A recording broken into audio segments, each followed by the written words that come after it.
Greetings gamers, ex-gamers and friends and family of gamers. This is day 15 of Game Free January, and today I have got nothing to report.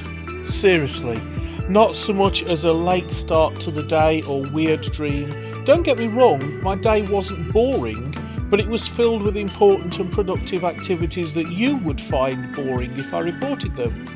You really don't want to hear about how I emptied the bins or crushed some cardboard to put in the recycling or washed some dishes or brushed my teeth. Yeah, I thought not. What you do want to hear is about my epic battle against gaming addiction, my victories and reversals, how I got knocked down and got up again. Well, as we approach the halfway point of this epic battle, I feel like I turned up to the field of battle at the appointed time to find myself alone, wondering if I got the location or the time right. I'm still standing alone on an empty battlefield with no sign of the enemy, looking at my watch, wondering when or even if the withdrawal symptoms are even going to show up. This is giving me flashbacks to just about every birthday party I've ever had.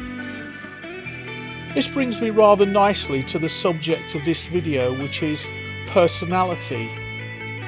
Some people have to base jump off a cliff, practice their parkour on top of skyscrapers, or invest millions on high-risk penny shares in order to get their adrenaline kick. I can get a really big surge of adrenaline just by walking up a flight of stairs and looking out the window. I think we all get a bit of a thrill out of taking risks, but some people need to bet the farm to get a mild thrill, where others need only to think about the possibility of trying something new and they find themselves paralysed by fear. We all seem to fall on a continuum ranging from mortally afraid of anything new to easily bored and constantly needing to experience new sensations just to stay sane. Those who are afraid of new experiences are said to be risk averse, whereas those who constantly need new experiences tend to be called risk takers.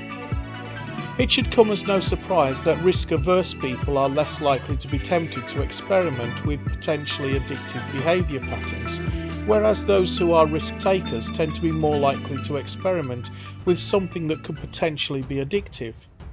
In fact, whenever I research the relationship between risk aversion and addiction, I find that risk-taking behaviour tends to be classified as a risk factor in determining who is likely to become an addict.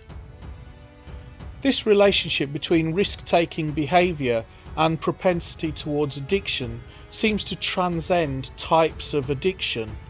Personally, I would have associated some addictions, such as compulsive gambling, alcoholism, smoking and illegal drug taking, with an experience-seeking, risk-taking personality type, whereas an eating disorder leading to obesity, as well as video game disorder, I would have associated with a more risk-averse personality type. But a study by Rona J. Strawbridge et al. With the really catchy title Genome-Wide Analysis of Self-Reported Risk-Taking Behaviour and Cross-Disorder Genetic Correlations in the UK Biobank cohort, yeah, scientists aren't generally known for their ability to come up with snappy titles, associates obesity with risk-taking rather than risk-averse personality types. This suggests that the relationship between having a risk-taking personality type increases a person's vulnerability to all kinds of addiction. In a previous video I talked about the link between the D2 dopamine receptors and addiction. According to the North Carolina Lawyer Assistance Program's website, a study by Zuckerman and Kuhlman in 2000 showed a relationship between addictive behaviour, increased risk-taking, and D4 dopamine receptors, with a relatively high proportion of risk takers having longer versions of the DRD4 gene. And just a quick recap, the DRD4 gene is the gene that will, we say express, but it's the gene that will create the D4 dopamine receptors. The same website cites a study by Mass LC et al. In 1997 showing the likelihood of a person developing substance abuse in adolescence can be predicted as far back as kindergarten. We all like to think of ourselves as unique and complex and above all in control of our destinies.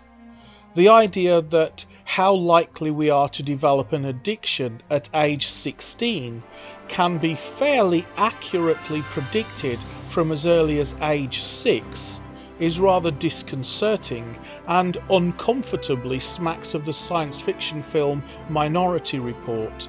But this does not have to be bad news. These predictions are far from foolproof. Behaviour patterns in primary school or kindergarten is only a strong indication of addiction in adolescence. It is not 100% guaranteed. The earlier an addiction is diagnosed and treated, the better the outcome for the addict. And if teachers and parents can be on the lookout for telltale signs such as high novelty seeking, low harm avoidance behaviour patterns in 6-year-old children, then those who are most at risk of developing an addiction can be more quickly identified and treated. If you feel that you might have a problem with excessive gaming and you are worried that you might be developing an addiction, why not follow along or try out this simple test of going game free for a month? Remember, it can be any month and you don't have to start on the 1st. Why not post a comment and let me know how you're doing, and don't forget to hit that subscribe button.